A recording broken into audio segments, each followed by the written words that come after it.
Amados irmãos, a paz, um bom dia a todos. Vamos abrir as nossas Bíblias na primeira carta de Pedro, capítulo 1. Aleluia.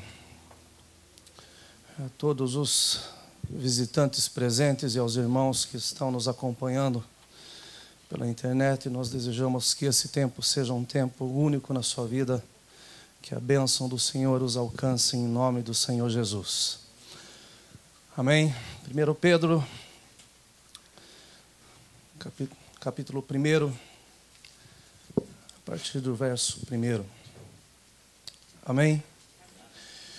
E diz assim: Pedro, apóstolo de Jesus Cristo, aos estrangeiros dispersos no Ponto, Galácia, Capadócia, Ásia e Bitínia, eleitos segundo a presciência de Deus Pai, em santificação do Espírito, para a obediência e aspersão do sangue de Jesus Cristo, graça e paz vos sejam multiplicadas.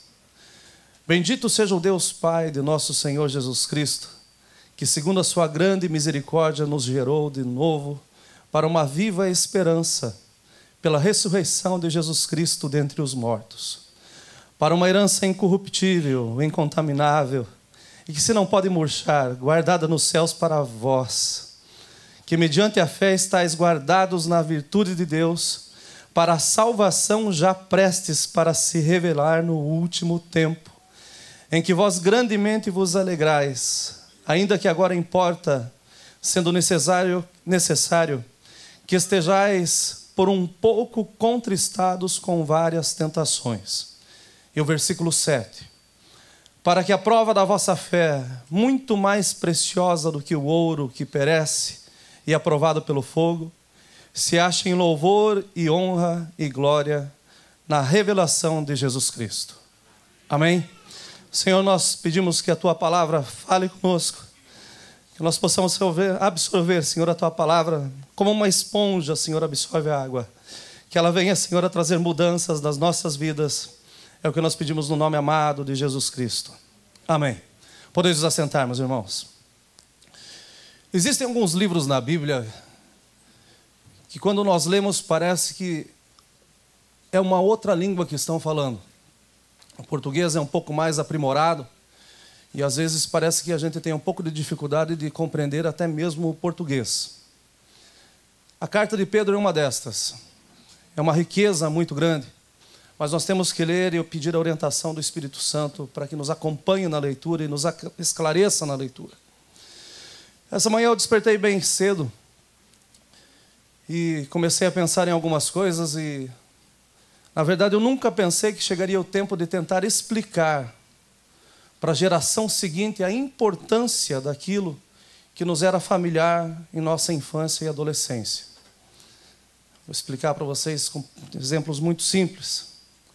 Da época em que o computador ainda era um computador e não uma televisão, como hoje em dia. Da época que a geladeira era cheia de acordo com a lista que a gente fazia, e não da lista que a gente recebe no celular. Hoje em dia ela já tem inteligência para isso. A verdade é que muitos que estão aqui no meio nem sabem o que era uma radiola ou um LP. Ninguém soube que foi a evolução quando chegou a fita BASF. Todo mundo ficou feliz, mas dava muito problema. Porque tinha lado A e B, e quando se queria encontrar a música era muito difícil. Quando chegou o videocassete com 8 cabeças, que revolução no mercado. Ninguém aqui talvez se lembre ainda do que era uma máquina de escrever. Ou se lembra do seu curso de datilografia. Telégrafo, meus irmãos, a gente não pode nem citar, que ninguém sabe o que era. E é da minha época, infelizmente. Computador pessoal da IBM. O primeiro você precisava de um caminhão para levar na sua casa. E umas 6 pessoas para colocar em cima da mesa. Disquete de computador, gente. Tem gente que nem sabe o que é isso. Mas também tem gente que esqueceu o que é uma carta. Porque hoje em dia a gente está no meio dos textos, das mensagens. E o correio é utilizado para mandar conta ou para pagar conta. Ninguém sabe o que é pegar, sentar e pregar com o seu próprio punho e escrever algo para alguém. Acho que, se duvidar, tem pessoas que até se esqueceram como que se escreve. Porque hoje em dia a gente digita tudo. A verdade é que o tempo passa. Mas a carta era a maneira mais segura que se existia para se enviar ou para se receber notícias. Ela encurtava distâncias. Ela fazia com que as relações que você vivia, as situações que você estava passando, a sua realidade, as suas projeções futuras, eram colocadas num pedaço de papel e eram enviadas a alguém. E essa pessoa então recebia, e então dois mundos estavam se chocando. O mundo do remetente e o mundo do destinatário. Você sabia o que tinha escrito, mas a pessoa só sabia quando ela abria a carta, quando ela tinha nas suas mãos. E então ela sabia o seu conteúdo. O carteiro nunca sabia. O trabalho dele era levar e entregar no endereço certo. Quando o destinatário recebia e lia a carta, ele tinha a decisão de ler a carta e simplesmente deixar de lado, ou então dele pegar e responder a carta, de ver o assunto em questão e mandar uma resposta. Através de cartas, meus irmãos, nações eram ameaçadas. Nós lemos a palavra do Senhor e a gente sabe que um rei recebeu algumas cartas. E um dia ele pega uma carta e fala assim: essa daqui está na mão errada, está na direção errada. Essa carta o Senhor mandou é para o meu Deus. E Deus entra na causa e lhe dá a vitória. A verdade é que as cartas serviam para fazer negócios ou para desfazer negócios. As cartas serviam para se aquecer relações amorosas de pessoas que moravam não tão perto, ou para se fazer contratos comerciais. Coisas começavam e terminavam através de cartas. As cartas serviam para se comunicar milagres, para se comunicar mortes, para se comunicar feitos. As cartas serviam para se evangelizar. As cartas tinham um valor muito grande. Mas parece que hoje em dia as cartas não têm o mesmo peso, não têm um significado próprio. O máximo que a gente faz é mandar um e-mail e ainda, se duvidar, a gente deleta e fica repensando e acaba transformando isso numa mensagem de 5 ou 6 palavras. Eu coloquei no Google essa madrugada para ver as cartas mais surpreendentes. E o Google me surpreende, porque parece que quando eu vou, ele já está voltando. E a verdade é que tem 10 cartas que são relacionadas com as cartas mais surpreendentes de todos os tempos. E uma dessas cartas foi uma menina que escreveu para Albert Einstein. E ela fez uma pergunta muito interessante para Einstein. Essa menina se chamava Phyllis. E ela perguntou para ele se os cientistas rezam. E Einstein dá uma resposta bastante interessante e parece até com o começo da carta de Pedro. Porque você lê e você tem que tirar a sua conclusão. Você não tem que ser cientista para entender a resposta. Mas a carta se resumiu assim: cara Phyllis, os cientistas acreditam que tudo o que acontece, inclusive os assuntos dos seres humanos, se deve às leis da natureza. Por conseguinte, um cientista não tenderá a acreditar que o curso dos acontecimentos possa ver-se influenciado pela oração, ou seja, pela manifestação sobrenatural de um desejo. Não obstante, nós temos de admitir que nosso conhecimento real dessas forças é imperfeito. De maneira que, no final, acreditar na existência de um espírito último e definitivo depende de uma espécie de fé. É ainda uma crença generalizada, inclusive diante das conquistas atuais da ciência. Ao mesmo tempo, filhos, todo aquele que se dedica seriamente à ciência acaba convencido de que algum espírito se manifesta nas leis do universo. Um espírito muito superior ao espírito do homem. Assim, a dedicação à ciência conduz a um sentimento religioso especial. Sem dúvida, muito diferente da religiosidade de alguém mais cândido, como é o seu caso. Saudações cordiais, Albert Einstein. Vocês entenderam a resposta? Tampouco. Mas eu chego à conclusão que ele entendia que existia um Deus, que era um espírito último e definitivo. Inspirado pelo Espírito Santo nessa madrugada, eu abri a Bíblia e agora todos nós juntos nos deparamos com uma carta. A primeira carta de Pedro. A carta cujo tema que se sobressai é o sofrimento. E sofrimento causado pela perseguição e pela oposição. Porém, Pedro ele nos incita a nos regozijar nessas muitas provações. Porque permanecendo fiéis a Cristo em meio a elas, isso vai purificar a nossa fé e vai resultar em louvor, glória e honra ao nosso Senhor Jesus. Pedro dirige essa carta aos estrangeiros dispersos, e tudo nos faz entender que talvez alguns desses estrangeiros dispersos haviam participado e aceitado Jesus no dia do Pentecostes. Eles ouviram uma mensagem, talvez a mensagem de Pedro, e eles estão retornando para suas cidades, e agora acabavam de conhecer quem era Jesus, o que veio Jesus a fazer. Mas Pedro estava relembrando-lhes que a peregrinação cristã ocorre no meio de um mundo hostil. Pedro estava falando para eles que eles dependiam de Jesus Cristo, eles precisavam de Jesus Cristo.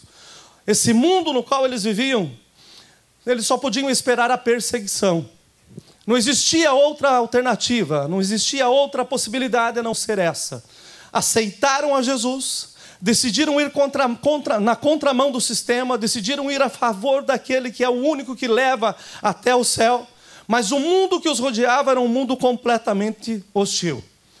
Minutos atrás, nós vimos e os irmãos escutaram que ao longo dos anos muitas coisas mudam e até mesmo elas são esquecidas. Porém, outras continuam e elas ultrapassam a barreira do tempo e apenas recebem implementos, elas recebem adaptações. E nós somos testemunhas que do videocassete hoje nós temos o Blu-ray dentro de casa. Nós vemos que do disquete do computador hoje existe o pendrive, que funciona muito bem e é anos-luz comparado com o disquete. Nós vemos que do computador pessoal ninguém mais vive sem esse danado desse telefone celular na sua mão.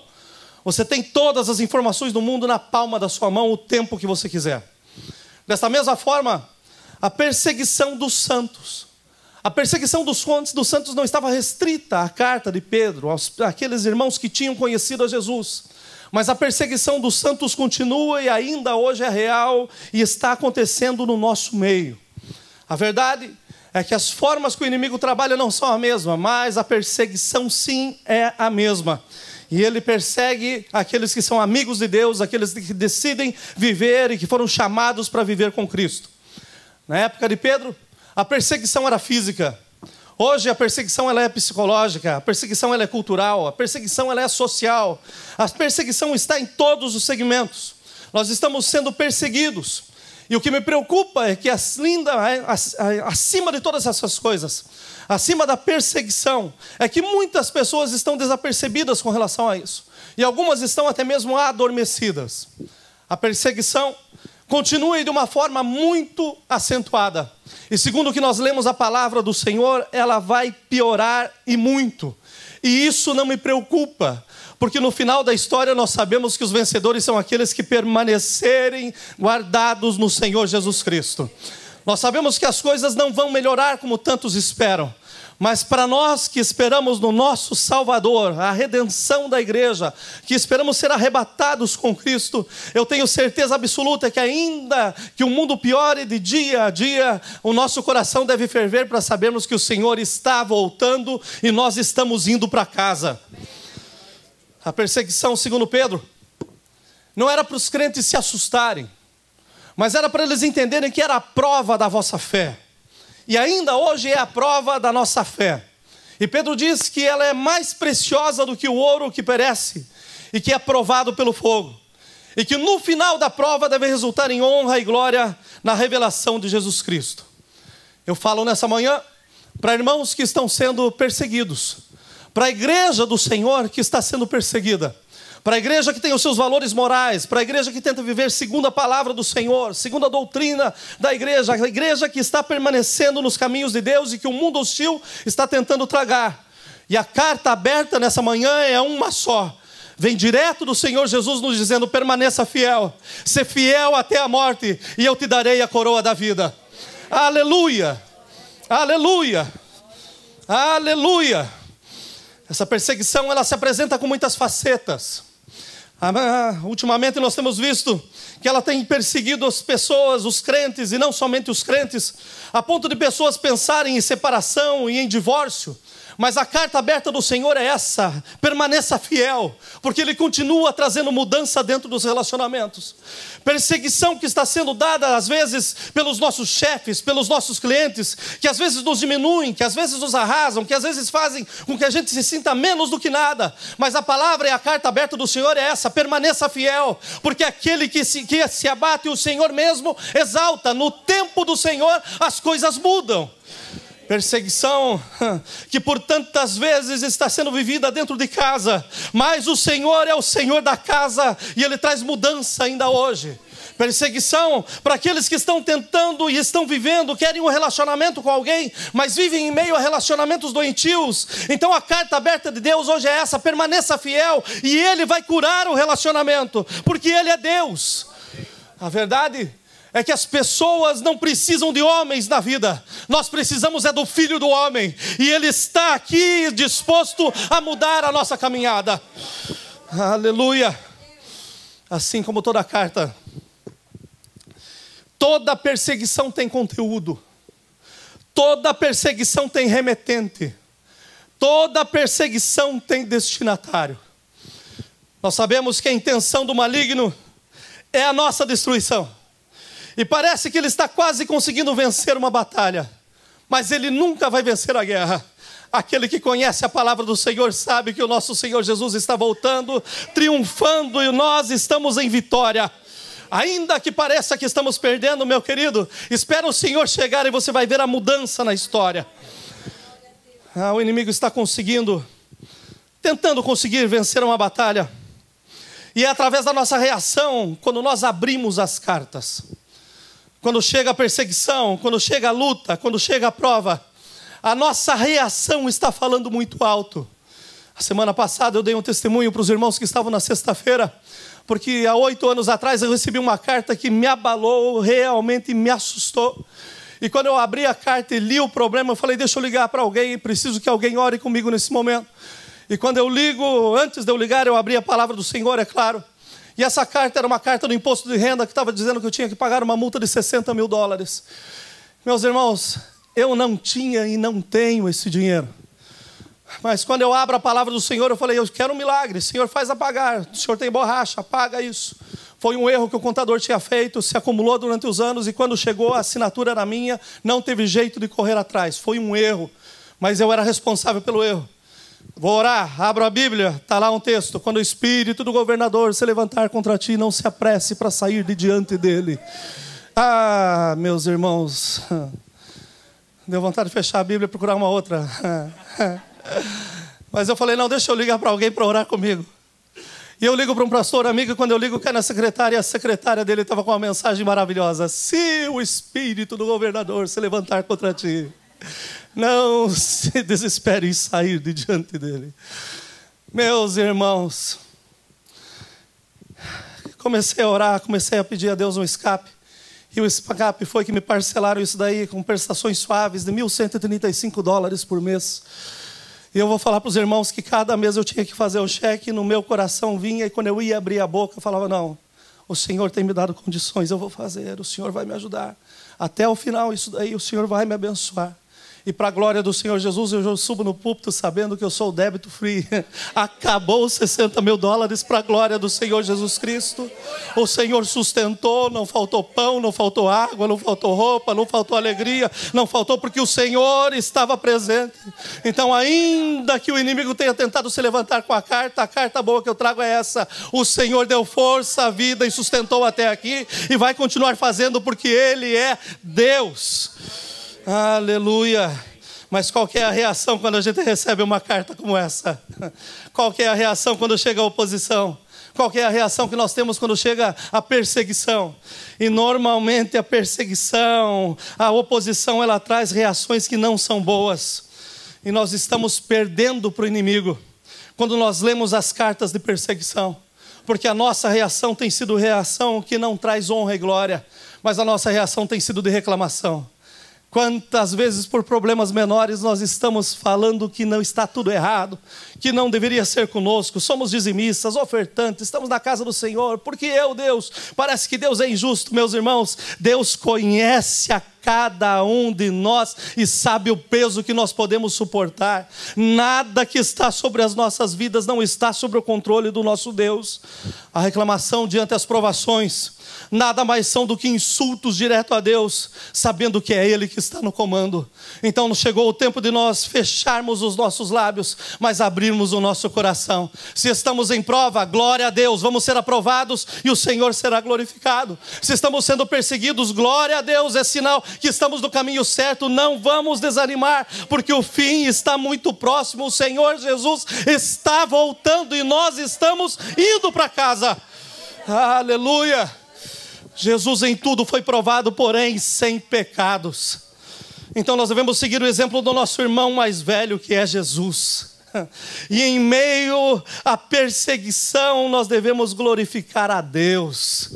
Oh Pai, se possível, passa de mim esse cálice, mas todavia seja feita a Tua vontade, Pai. Seja o Senhor glorificado na minha vida. Que exemplo temos quando chega um maior ato de injustiça na vida. Mas nós precisamos começar a transformar a perseguição e trazer essa perseguição que nada está mais sendo do que uma purificação na nossa fé e produzir honra e glória e louvor ao nosso Senhor Jesus Cristo. Estamos sendo aperfeiçoados a cada segundo, estamos sendo preparados a cada instante. O Espírito Santo está em nós, habita em nós, trabalha em nós e está nos preparando para a casa que Deus está preparando para nós. Então vamos permanecer nesse caminho, porque vale a pena. Aleluia! Hoje nós celebramos a Santa Ceia e nós trazemos à memória que pela sua morte, ou seja, pelo fruto de perseguição a um homem que era inocente, nós ganhamos vida e vida em abundância. Aleluia! Nós trazemos também à memória 2 Coríntios, do capítulo 3, a partir do verso 1, que diz assim: vós sois a nossa carta, escrito em nossos corações, conhecida e lida por todos os homens, porque já é manifesto que vós sois a carta de Cristo, ministrada por nós e escrita não com tinta, mas com o Espírito do Deus vivo, não em tábuas de pedra, mas nas tábuas de carne do nosso coração. E é por Cristo que temos tal confiança em Deus, não que sejamos capazes por nós de pensar coisa alguma como de nós mesmos, mas a nossa capacidade, ela vem de Deus. Aleluia, aleluia. Nós somos uma carta aberta. Aleluia. Então quando nós falamos, quando nós pronunciamos alguma coisa, quando nós reagimos de uma forma, nós estamos mostrando ao mundo a carta que somos. E chegou o momento da igreja falar na sua língua. A carta que somos é uma carta que ama, é uma carta que abraça, é uma carta que vive em comunhão, é uma carta que espera o amado com ânsia no coração. Aleluia, aleluia, aleluia. Aleluia, aleluia. A carta de Pedro com as suas riquezas, meus irmãos, leiam essas cartas, principalmente pela forma como foi escrita, com a ajuda do escrivão Silvano. Silvano tinha um estilo literário rico, e é isso que faz essa carta às vezes parecer ser tão difícil. Mas isso me faz lembrar, e hoje quando eu estava lendo essa carta eu comecei a me alegrar no Senhor, porque me faz alegrar e me sentir num lugar privilegiado em ser o pastor da Torre Forte. Como eu me sinto feliz aonde eu estou. Apesar do fardo, apesar da carga, apesar das lutas, apesar das provas, meus irmãos, eu me sinto privilegiado em Deus, em ser pastor dessa igreja, ser pastor nessa igreja, servir a Deus como pastor nessa igreja. Nós temos aqui no nosso meio, meus irmãos, profissionais capacitadíssimos. Não vou fazer, mas se fosse fazer, muitos são os irmãos que têm seus cursos universitários, que têm os seus mestrados. Nós temos pessoas aqui no meio que são doutoradas, pessoas capazes, pessoas que têm muito conhecimento, pessoas inteligentes, pessoas esclarecidas, porque não é só a letra, mas é Cristo. Pessoas que entenderam que Jesus é mais do que qualquer sucesso no mundo e estão aqui no nosso meio. Cada uma dessas pessoas foram preparadas para discorrer as suas funções com uma linguagem que era comitente. A linguagem do profissional fala ao profissional que você está na frente. Quando você se encontra com um profissional, você espera que ele fale na sua língua, que ele fale sobre aquilo que ele conhece. Aqui no nosso meio nós temos nutricionistas. E é muito fácil a gente saber que é nutricionista, porque sempre sai no meio das suas frases gluten free, comida orgânica. Por aí vai. Esses shakes maravilhosos aí da vida. Mas nós falamos com doutores e os doutores têm o seu vocabulário peculiar também. E isso se torna simples para esses homens, é cotidiano. Eles são os doutores e não é quando estão com o seu uniforme. Mas eles se formaram, eles são isso. Profissionais da área da informática, que nós conversamos em segundos, nós começamos a entender as redes da vida. Porque eles usam a sua profissão, a profissão é tanto eles que eles não conseguem falar com você sem soltar alguma coisa da sua área. Nós temos pessoas aqui que são super preparadas e que por serem preparadas passaram por anos de estudo e tiveram seus testes, as suas provas. Pensaram que existia perseguição, talvez de alguns profissionais, de alguns professores, mas conseguiram chegar ao final e hoje são o que são, pela graça de Deus. Mas é maravilhoso quando nós conversamos com essas pessoas e eu me sinto privilegiado em estar andando ao lado de vocês. É maravilhoso ver que as pessoas não estão estagnadas, que elas continuam caminhando. Mas é maravilhoso ver que essas pessoas, elas têm os seus protocolos, elas têm tudo aquilo que é relacionado às suas disciplinas, à sua profissão.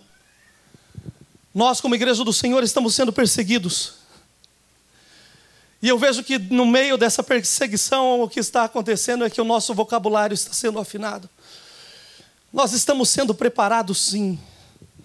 Nas perseguições a igreja ela não reclama, mas nas perseguições a igreja clama. Nas perseguições a igreja ela não chora de dor, mas ela chora porque sente a presença de Deus do seu lado. Nas perseguições a igreja entende o que é dar glória a Deus e aleluia. A igreja entende o que é honrar a Cristo. Nas perseguições nós estamos aprendendo a falar a linguagem do céu, meus irmãos. No céu não entra reclamação, mas no céu entra sim louvor e glórias ao nosso Deus, ao eterno, aquele que merece. Eu tomei a liberdade essa semana e eu quero encerrar essa mensagem com alguns depoimentos desses profissionais que estão no nosso meio. Me veio uma luz, eu falei, deixa eu falar com esse povo de perto. E deixa eu perguntar para eles como que eles escreveriam uma carta para Deus. E como que eles tentariam aplicar a sua formação e explicar o seu amor a Deus com a sua formação. O seu amor por Deus. Escutem o que saiu. Nós temos um irmão no nosso meio que trabalha na área de TI. Esse irmão colocou assim, eu falo o quanto amo Deus na minha área de TI. Falar o quanto amo a Deus na minha área de TI é dizer que Deus é o programador da minha vida. Eu amo de forma que Ele faz um select em todas as minhas informações, buscando a melhor opção para o meu banco de dados, para me guiar.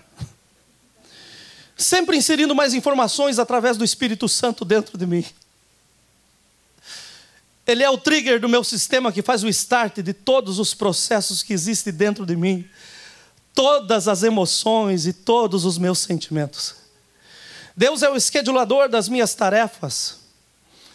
É Ele quem chega e organiza tudo o que tenho que fazer. Eu sou apenas uma engine.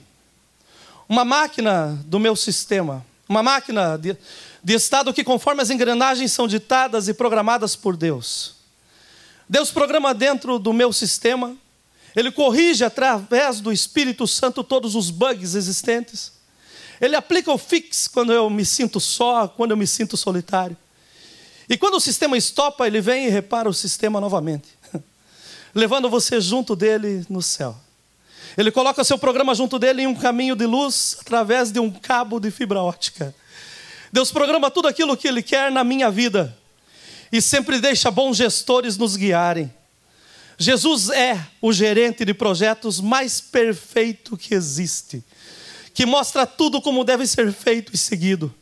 Ele retira do caminho todas as politicagens que podem te afetar em seu desenvolvimento e faz com que o sistema da sua vida rode sem problemas.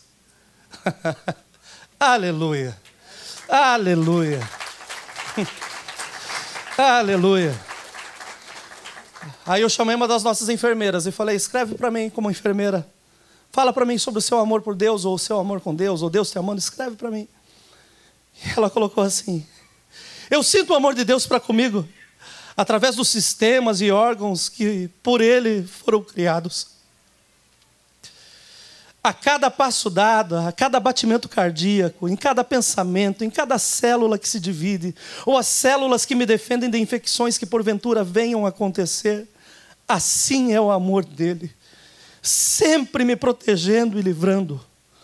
O amor dele se demonstra em mim em cada inspiração e expiração. Nós somos frutos do amor de Deus e ele nos ama como somos. Nós devemos ver o amor dele ao nos levantar e ao nosso deitar. E quando o nosso corpo cansar, que venhamos a descansar no nosso Abba Pai, pois nos seus braços nós estamos seguros. Falei com um graduado em estatística. E ele escreveu assim: estatisticamente falando, a possibilidade do amor de Deus falhar é 0%.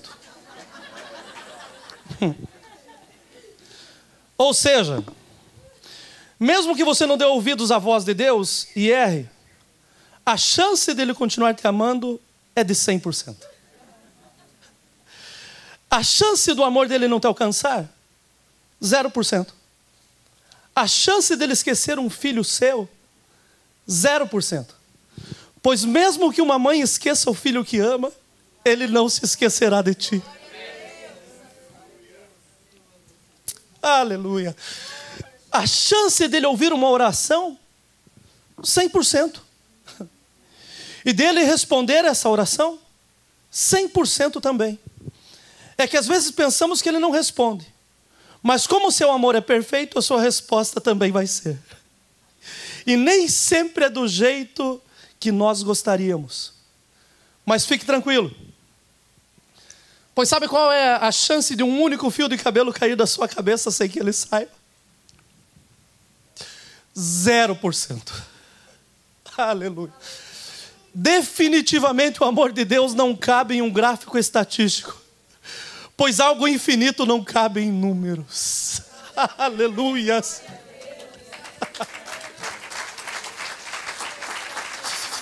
Aleluia. Aleluia. Falei com um dos nossos advogados. E ele disse assim: eu procurei a justiça nos tribunais e no meio de tantas leis, decretos e normatividades. Eu só avistei intrigas e conflitos, disputas, ódio, desejo de vingança. Enfim, eu não encontrei justiça entre os juízes e desembargadores, nem tampouco na jurisprudência humana. Mesmo no princípio social da Constituição, apenas vislumbrei o interesse dos poderosos e a falsidade dos legisladores. Mas quando eu estava próximo de desistir, achando que justiça era apenas uma palavra sem sentido inventada pelos homens, eu descobri Jesus. Aleluia. Eu descobri alguém que abdicou do seu trono de glória, se fez homem, e de tanto me amar, tomou sobre si todos os meus pecados, mesmo sem eu merecer. A verdadeira justiça é o infinito amor de Deus. Aleluia. Aleluia. Pastor, o que tem a ver em comum essa declaração de amor dessas pessoas? E a prova da nossa fé que Pedro fala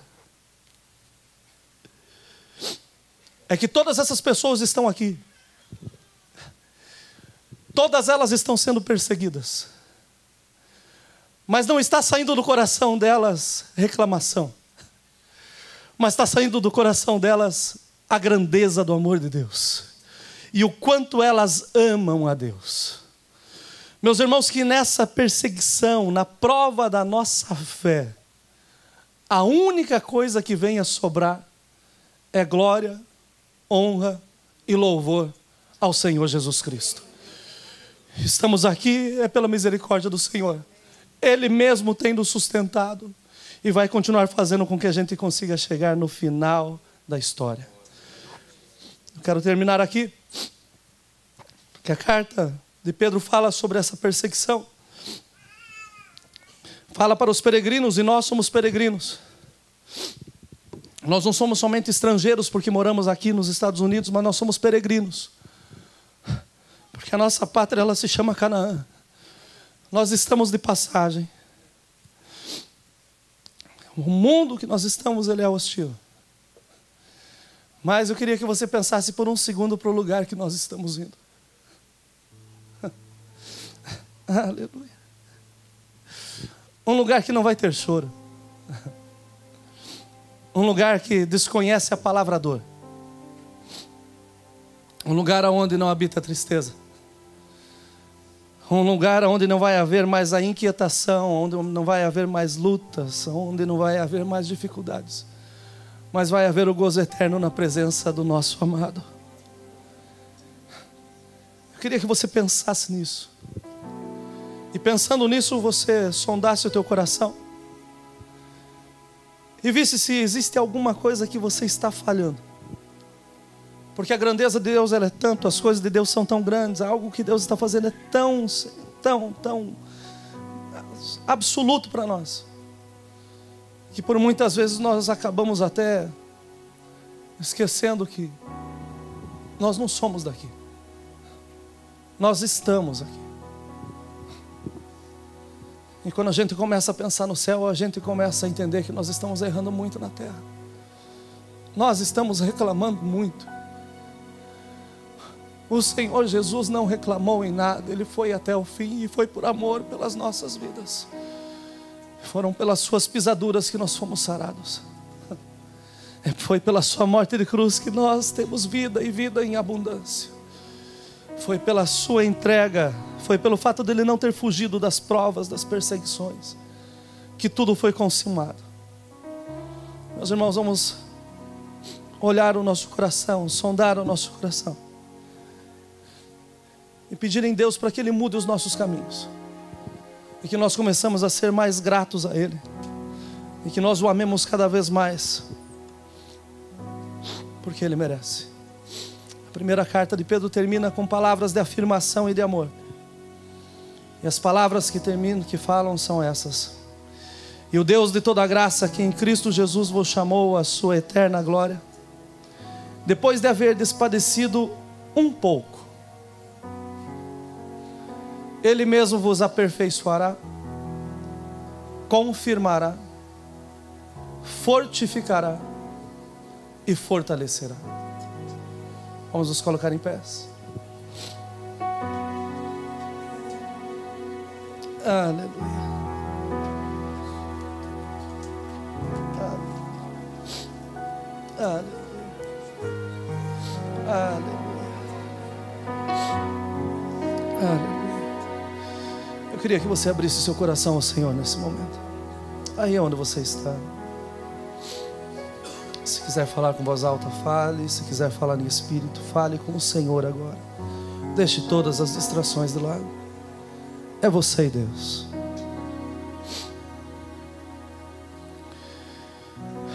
Você que está passando por perseguições e por tantas provas,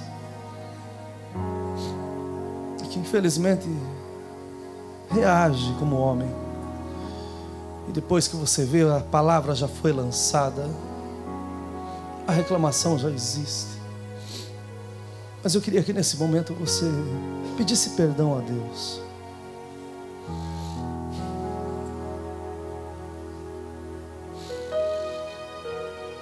Ele está no comando. Ele não perdeu nada. Ele não perdeu você de controle. Ele não tirou os olhos de você.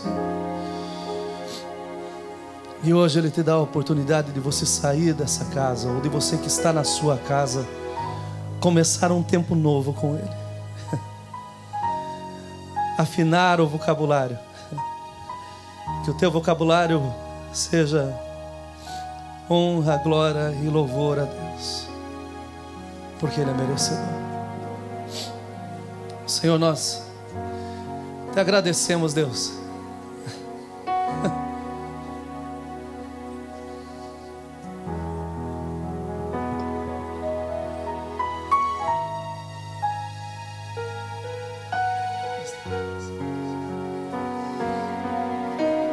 Nós louvamos o teu nome, Senhor, porque por tantas vezes não compreendemos, Senhor, as situações que chegam, Senhor, até a nossa porta. Nós não compreendemos as cartas, Senhor, que são lançadas, Senhor, a nós. E às vezes a nossa reação é muito mais humana, Senhor, do que uma reação espiritual. Mas nos ensina, Senhor, a enxergar, Senhor, com os teus olhos, Deus.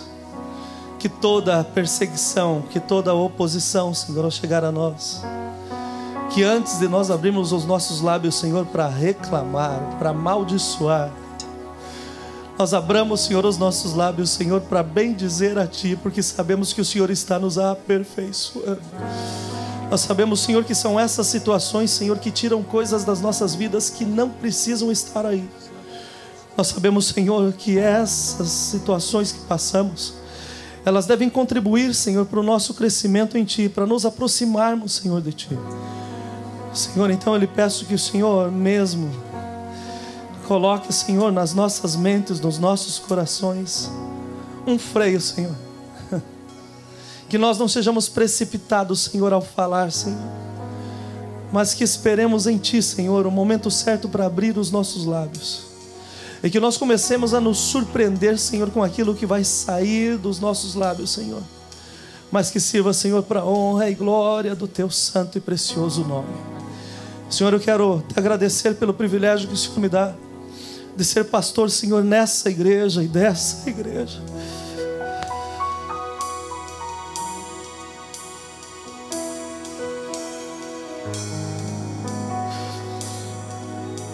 Muito obrigado, Senhor. Obrigado, Senhor, porque eu tenho andado com os meus irmãos, conheço todos, e eu tenho visto, Senhor, o testemunho de muitos, Senhor, em tudo aquilo que eles estão fazendo, Senhor. Ainda que alguns deles ainda não tenham percebido, Senhor, mas eles estão te louvando com as suas atitudes. Senhor, ainda, Senhor, que muitos estejam, Senhor, talvez adormecidos, Senhor, mas nós podemos ver, Senhor, o peso da Tua glória sobre as suas vidas.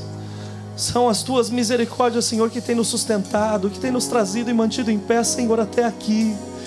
E nós queremos te agradecer, Senhor. Nós queremos louvar o Teu nome, Senhor, por isso. Senhor, que nesse instante que nós vamos celebrar a Santa Ceia, que nós vamos participar do pão e do cálice, fazemos isso em memória Tua, Senhor. Que nesse instante que nós o fizermos, Senhor, seja a Tua graça manifesta, Senhor, nessa casa. Senhor, ainda hoje batiza, Senhor, com o Espírito Santo. Traz, Senhor, pecadores ao convencimento, Senhor, que precisam confessar e deixar os seus caminhos. Senhor, ainda nesse culto, Senhor, faz milagres aqui no nosso meio. Dá dons, Senhor, à Tua casa. Faz com que essa casa seja cheia, Senhor, de cânticos, Senhor, espirituais, Senhor.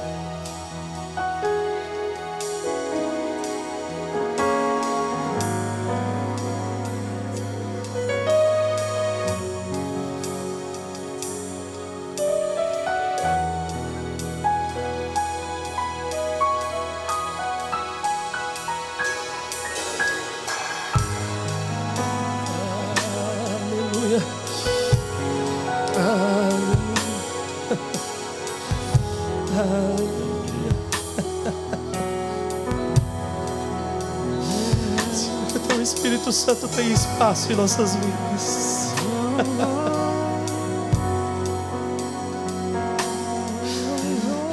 Ministra, Senhor, aperfeiçoa.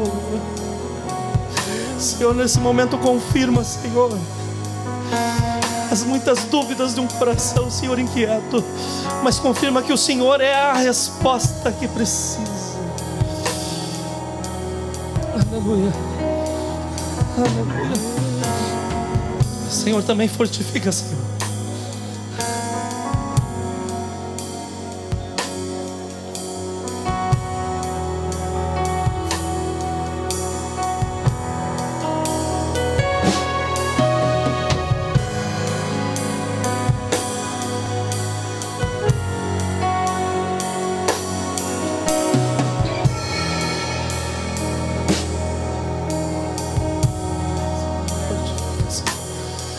novas forças. Dá novas forças, Senhor. Senhor, aqueles que estão cansados, Senhor, fortalece, Senhor, as suas pernas hoje. Dá forças nos seus braços, Senhor. Fortalece, Senhor, agora, no nome de Jesus Cristo. Fortalece, Senhor, o teu povo. Aleluia. Aleluia.